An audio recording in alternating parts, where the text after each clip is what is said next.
अगर किसी से कुछ कहना चाहते हैं तो आज ही कह दीजिए, क्योंकि क्या पता कल हो ना हो।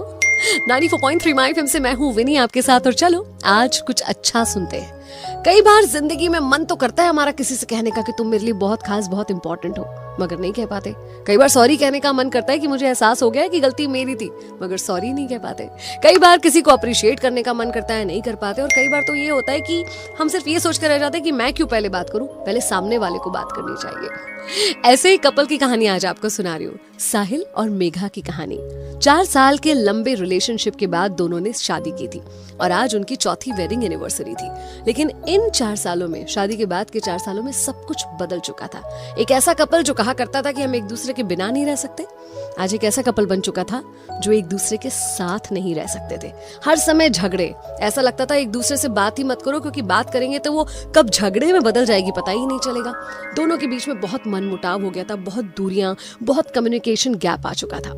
आज जब चौथी वेडिंग एनिवर्सरी थी, मेघा घर पर अकेली थी, तो कहीं ना कहीं उसका मन कह रहा था कि साहिल को याद हो उसकी एनिवर्सरी, साहिल उसे विश करे और क्यों ना वो दोनों अपनी जिंदगी की एक नई शुरुआत करें। उम्मीद ही कर रही थी कि साहिल आएगा और कुछ प्लान बनाएगा। इतने में फोन बजता है। मेघा के मन में और सैकड़ों उम्मीदें जाग उठती हैं कि ये फोन जरूर साहिल का होगा। वो बोलेगा, हैप्पी एनिवर्सरी मेघा, चलो कुछ प्लान बनाते हैं, चलो कहीं चलते हैं। मेघा ने इसी एक्साइटमेंट के साथ फोन उठाया, लेकिन ये क्या, फोन पर साहिल की नहीं किसी और की आवाज थी।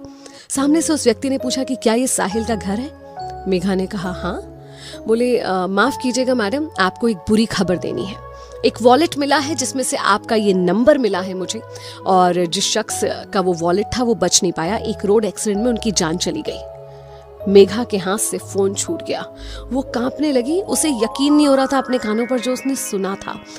उसने कहा कि कैसे जा सकता है साहिल उसे छोड़कर।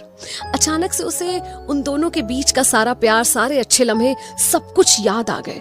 बिलक बिलक कर रो रही थी मेघा और बोल रही थी कि नहीं साहिल, तुम नहीं जा सकते, अभी हम दोनों को एक नई शुरुआत करनी थी।